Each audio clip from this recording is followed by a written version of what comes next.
Hey guys, welcome back to the channel and welcome if you're new. So let's just get straight into this. You guys know I'm a massive advocate. I love to speak about my mental health and I think it needs to be spoken about more.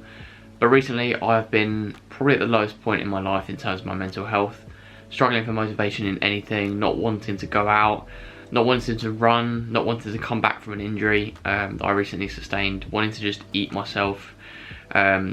To the ends of the earth, if I guess.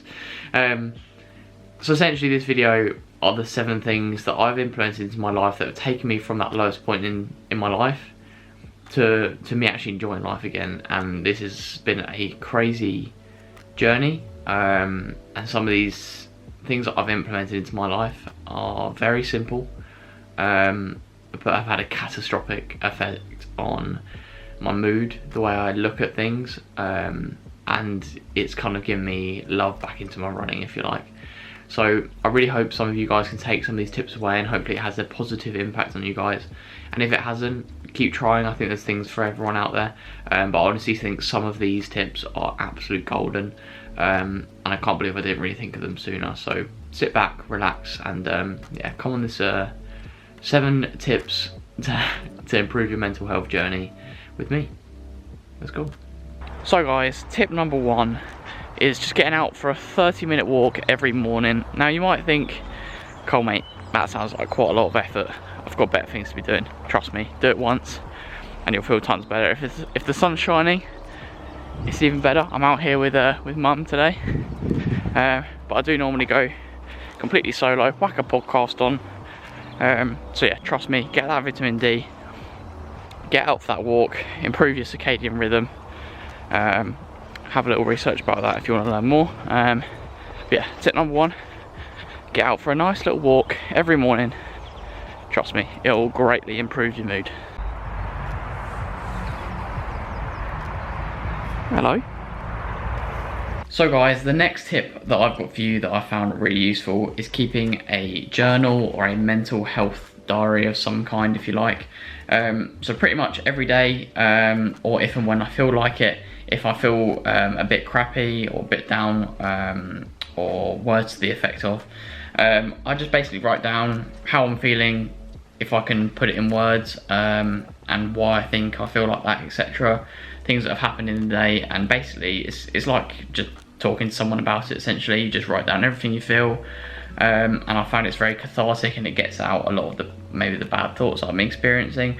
It's something that you'll just kind of find the best way to do it yourself. You just experiment and you'll find which way works for you, and that's what I've done. Literally just a standard Tesco's notepad, nothing special, and just every day is, well, every bad day has its own dedicated page, and I can look back and go, 2 weeks ago I felt a 2 out of 10. That's how I felt, but today I feel an 8 out of 10, so that's a great improvement. And yeah, that's my tip number 2, a bit of a boring one, but yeah, another really useful one if you can get it down to a T. So guys, my 3rd tip for you guys is, most of you might have heard about him before. It's something called Wim Hof breathing. So Wim Hof is a guy, I think he's Norwegian, and he's a bit of a nutter. I'm not gonna lie, he's a bit of a nutter, but he's so in tune with his body, and breathing is one of the main things that he talks about, that he really kind of tries to spread advice about. So every morning when I wake up, just before I go for my walk, I just do 10 to 15 minutes of Wim Hof breathing. There's loads of different ways you can do it. The most recent one that I've been trying is kind of long breaths, so inhaling for 10 to 15 seconds and exhaling for 10 to 15 seconds. It sounds so simple, but honestly it makes such a big difference. You feel the instant impact of the oxygen. It can make you go a little bit lightheaded almost, but when you get up and you start functioning, it makes such a big improvement. So if you haven't tried, to try and get in kind of touch with your breathing a little bit more, because we're in a society where we are hunched over a lot with sat at desks and our diaphragm switches off, so it's really good to start getting that diaphragm working, doing big deep breaths, and trust me, it will not only improve your mental health, it will definitely improve your running as well. So anyway, I'm gonna lie down and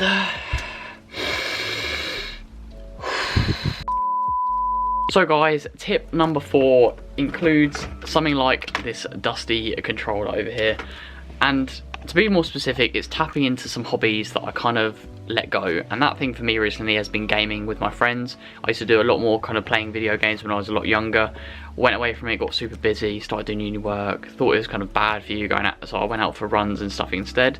So I've tried to tap into something that I really enjoyed when I was younger, and honestly it gives me that kind of social aspect as well, where I'm talking to my mates, having jokes, and it gives me something to look forward to in my downtime, because I have to say I kind of got into a rhythm of work, run, sleep, eat.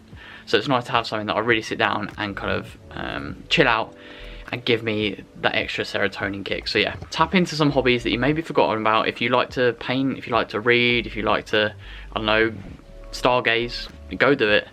Go and give yourself that time to reinvest into those hidden hobbies or forgotten about hobbies. You won't regret it. So guys, tip number 5 is something that I mentioned earlier in the video, and that's kind of tapping into your circadian rhythm. Now this is the rhythm that your body naturally has. If we didn't have this human kind of invention called time, how would we know what time to go to bed, what time to wake up, etc.? And that's your circadian rhythm. So what I've been doing to help kind of get my body into a natural rhythm so I don't feel tired or groggy or lethargic at any point during the day is having a set bedtime, a set wake up time, no matter what. For me, it's 10 o'clock in bed and then 6 o'clock awake. And every night I try and hit that. And I felt amazingly better. So my body now knows that when it gets to about 10 o'clock at night, it's bedtime. And it has improved my sleep, but it's drastically improved how I feel during the day. Don't feel as tired, despite the amount I'm running. So yeah, I definitely recommend you trying to get some routine, especially when it comes to your sleep, but anything really, making sure you get half an hour of sunlight every day, because that is really good for your body clock. But yeah, I don't really know too much about it, but it's definitely helped me, so something to think about. So guys, tip number 6 includes this box of goodies right here. Now this box comes with me everywhere I go, and it's got everything I need to make sure that my nutrition is on point. This is not a video about eating properly or what you should eat, because I love to binge eat chocolate as much as the next person. But this is my core care package, if you like, of things that I need to be getting in. And as long as I get these in, I should be staying healthy. And this is things like my probiotic that I take every day to make sure that my gut microbiome is staying intact, because that's been directly linked to depression and the way that we kind of ingest different types of food, macronutrients, micronutrients, etc. We can talk about that a little bit in another video. But yeah, just even things like super greens. This is not an advert, by the way. These are just things that I'm taking every day, that as long as I get these in, if I eat some chocolate, great, it's not a problem. Maybe it's not the best thing that I could eat, but at least I've had my vitamins and the things that are going to keep me functioning and healthy. And the bad stuff is just a surplus, because at the end of the day, that's the best way to kind of have it.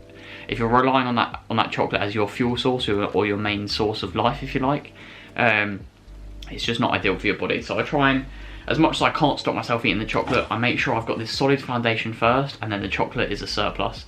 And I found that I just feel so much better. And I think since I've been focusing on making sure that my gut microbiome and my digestion and my food types are much better, much cleaner, I feel so much better, and then the chocolate doesn't make me feel as bad, if that makes sense. So hopefully I've explained that properly. But yeah, I think looking after your gut and thinking about the things you're putting in your stomach is super important. I like to binge, and I have been one of the most unhealthy people you could possibly imagine in the recent weeks. We'll talk about that in another video. But yeah, just these simple changes, like having natural yogurt rather than the low-calorie yogurt, with all those natural good bacteria in, it's made me feel worlds better, and it's been proven to be directly linked to depression, anxiety, and other mental health issues as well. So yeah, tip number 6 is yeah, looking after your gut. So guys, my 7th and final tip is getting help, and to be honest, this is probably one of the most important ones. I don't know why I left it till last, but for me, I got help a few years ago when I was first initially struggling with my mental health, and didn't really impact me, but it's because I realised that I was getting the wrong help for me, and this might take a couple tries. But I found that recently getting some mentoring rather than counselling, so this is from someone who's acting like almost like a big brother rather than someone who's like a paid professional across a desk. I find that a barrier, just kind of, it's a bit too professional and formal for me. So having a mentor, a guy called Jack, if you want to find out how you can get a mentor like Jack, just comment down below or send me a DM on Instagram. But he's been basically helping me a bit like a big brother would, in terms of talking through things. Why is this impacting you? Why did you feel like that? Sort of thing, without that kind of formal kind of payment agreement sort of thing that I just find really weird. So it's completely free. So I really appreciate Jack helping me with that. But most mentors are free, as far as I'm aware anyway. So yeah, really getting someone that you can speak to. I can be a mentor for people, just someone that's going to be just a set of ears essentially to let you rant. And I found that really, really super helpful for addressing my issues. And also it kind of, just saying things out loud to someone else that's listening and not judging you, it makes you kind of think about it. It changes the way you're cognitizing things. So yeah, I think it's really super important, and I'm a massive advocate now for some mental health mentoring. So guys, that is the video, my 7 tips to improving your mental health. These 7 things I've been trying to implement as best as I can over the last 7 weeks, and I've gone from feeling like absolute every day to actually really enjoying life again. Which has been a quick change, and no doubt in a couple weeks time I might have another down period, but that's the way of mental health. Unfortunately, it's peaks and troughs, but I know that if I can get these things down, maybe my troughs won't be as deep and maybe my highs will be a little bit higher. But yeah, if you have any questions about anything I've spoken about in this video, or you need any help with your mental health, please get in touch with me. I'm always here to talk, always open. But yeah, you guys know me, open book. If you have any questions, feel free to ask. So anyway guys, please like, subscribe, share with your running buddies, and yeah, if it's easy, then what's the point? And I'll catch you later. Look after your health, kings.